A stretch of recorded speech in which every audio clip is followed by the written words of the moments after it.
Thanks a lot for joining us, DCRE TV. We're back in the field now. As you can see, we're kind of dressed down. Just wanted to get some footage of Lin Corsey.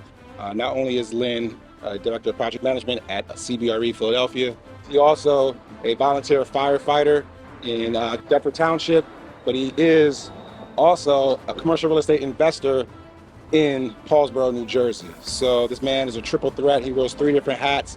Just wanted to pull him out here and have him run us through or give us a property tour. One of my biggest pitches to people trying to help them pivot into the industry or try to sell them on the commercial real estate industry is that you gain a skill set in project management, construction management, brokerage, etc. Investment sales, you gain a skill set where you can actually apply that to your own community. And there's been a lot of gentrification, as we all know. And so for the neighborhoods that are still underrepresented and underfunded, there's an opportunity there to take that skill set if you do transition to industry and apply it to the community so you can empower people, uplift the community, as well as,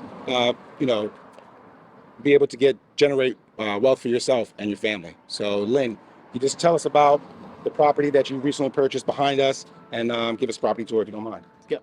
This property wasn't even on my radar at one point. This property came to be after me searching different properties, more on the residential end. Yeah. And then they kept on falling through. And then I looked and I seen this property, and I love old brick buildings. This goes back to 1922. So I just said, okay, I'll make a ride to Paulsboro. I wasn't really looking at Paulsboro, but I said, I'll take a ride there. I took a ride, I looked around, looked at it. With my license, I was able to get access into the property and looked at it. And then I knew that the first storefront was up and running. So I wanted to make sure that everything else was up and running. So I had it checked out, and it started to work out. I went back, I did a little more recon on it, and I noticed that this area is going to be up and coming. There's a lot more industry coming back. It used to be mobile, and they moved out, and now all of a sudden, there's other technologies coming in. So I see the benefit of being here in this area, and then to bring something back to the area that will actually work out even better for everyone. So what I'm starting to do now is bridge a relationship with Volunteers of America to get people out of shelters and into the housing part of my mixed use. So right above us is a 2-bedroom apartment that I already inked a deal at the end of the month to have a young man come in from Volunteers of America and give him an opportunity to have his own place. So that's how it's working out now. And now I'm trying to push on the commercial end to bring other companies of color into the neighborhood, and then to help bring the neighborhood back to where it was at and give it some strength again. In life, everybody has to pay their dues. Right. And the only way you're going to gain that experience and that correct experience is starting from the bottom and working your way up. Because you see what it takes to get there. If you're given something at a higher level, when you run across a problem that you never encountered before, you're not going to be able to react the way you should. Right. So anyone that gets in, you have to put your time in.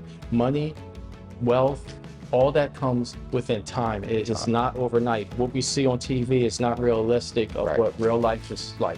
Right. Anyone who's accomplished something spend a lot of time and really grunt it out to get where they need to be. Sooner isn't always better, but as long as you're at a hastened pace and pushing yourself, then you're probably on the right path to success. Absolutely, and the fumble part is the great part of all of this. Yeah. That's where you learn the most. Yeah. Right now it's a win-win when you get it and it's moving, but when you fumble or you don't know something, you have to learn from that mistake. That's when you really show that talent, and that's how you grow. And case in point, what was your first job in the industry?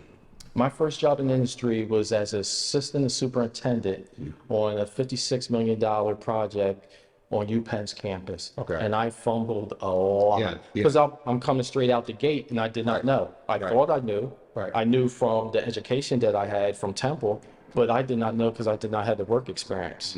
And it took me a long time and many years of doubting myself and questioning myself, but I hung in there to get to the point where I'm at now.